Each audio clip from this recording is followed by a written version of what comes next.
Hi readers! Today what we're going to be doing is paying close attention to the characters in our story by noticing what they say, do, and feel. You're going to be reading a story out of your Journeys book, A Fine, Fine School, while you practice this work today. So before you read, I want you to open up your reading journal to your independent work section. Our first page should have your reading goals. And on your next page, you're going to create this chart. I did mine sideways so that I would have a little bit more room to write. So at the top, I wrote A Fine, Fine School, so that as I'm looking back through, I remember what story this is from. And then I turned my journal sideways. Okay, so you're going to create this chart. Your first column is going to be for your characters. You're going to be doing this chart with Tilly and Mr. Keen. And this column can be pretty skinny because all you're going to be writing is their names. Okay? Then your next column is going to be your says column. Then you're going to have a column that's for what they do. You're going to have a column for what they feel. And then this last column for right now we're going to leave blank. We'll get to that column later this week. Okay? And again, I turned mine sideways just so my boxes were a little bit bigger and I would have some more room to write.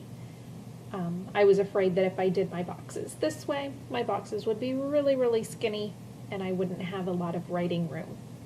So it is up to you which direction you want to do your columns in.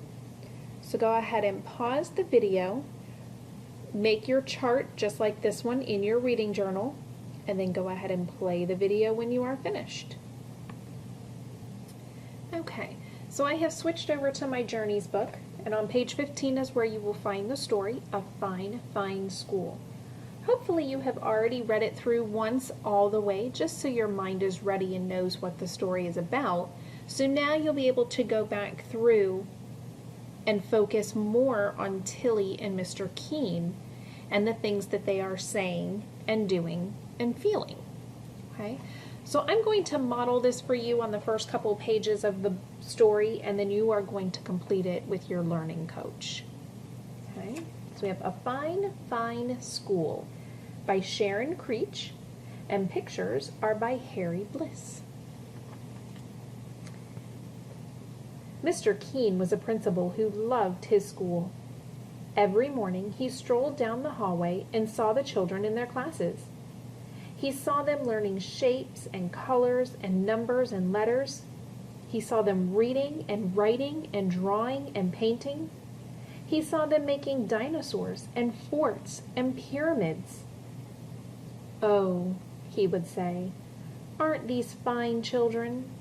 Aren't these fine teachers? Isn't this a fine, fine school?" All right, now I'm going to pause right here because we just learned quite a bit about Mr. Keen. So I'm going to grab my reading journal and I'm going to fill in some things for Mr. Keen. Okay, so I'm going to be in my bottom row because that's my Mr. Keen row. Things that Mr. Keen was saying. And I'm just going to do bullets. We do not have to write in complete sentences. He says, "Fine students." He says, "Fine teachers." And he says, "Fine, fine school." Okay? And things that he is doing. I'm going to say he's walking around school and he's watching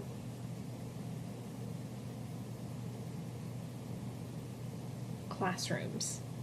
Okay, those are all things that I got off this one page about Mr. Keen.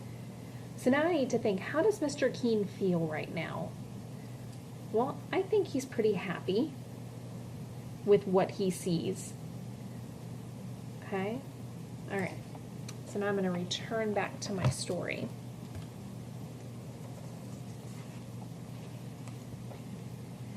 Near Mr. Keen's school, Tilly lived with her parents and her brother and her dog Beans in a small house next to a big tree.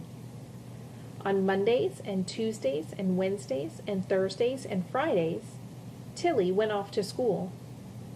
At school, Tilly learned her shapes and colors and numbers and letters.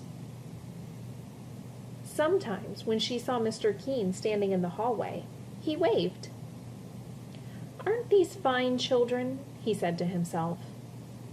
"Aren't these fine teachers? Isn't this a fine, fine school?" On the weekends, Saturday and Sunday, Tilly climbed her favorite tree and she took Beans on walks and threw him sticks. "Let go now, Beans." And she pushed her brother on a swing and tried to teach him how to skip. And he's thinking, be one with the skip. But on Monday and Tuesday and Wednesdays and Thursdays and Fridays, Tilly went off to school. Beans and her brother did not like to see her go. "Hurry, hurry, hurry home," her brother called. All right, so I'm going to stop there because we have heard and learned some things about Tilly. So I'm going to come back to my chart. And now I'm going to be in this top row because I'm going to be writing about Tilly. Well, on these couple pages, Tilly doesn't really say anything, so I'm not going to write anything there. But she does do something. Okay, so I'm going to write during week she goes to school. Because it says Monday and Tuesday and Wednesday and Thursday and Friday, she goes to school. And she learns a bunch of things. But then on Saturday and Sunday, on the weekend, she plays. She plays with her dog, she plays with her brother. So she enjoys her weekend. She gets to stay home and play. And think, how does Tilly feel? Well, it didn't really tell us.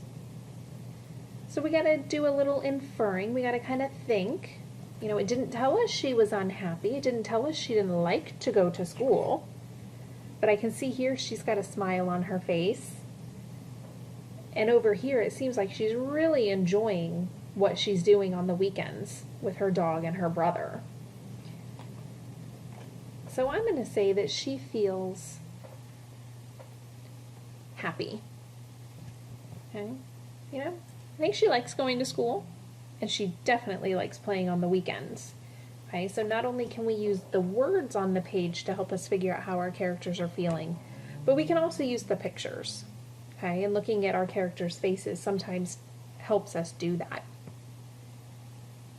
All right, so now what I want you guys to do is you're going to continue reading the story with your learning coach. Okay, you're going to read pages 20 through 24 today. And you're going to continue to do this same work. So you're just going to add it underneath. Okay? Now remember, on every page, there may not be anything, right? The first page we read, there wasn't anything about Tilly. So we didn't have to write anything. The next pages we read, there wasn't anything about Mr. Keen. So we didn't write anything.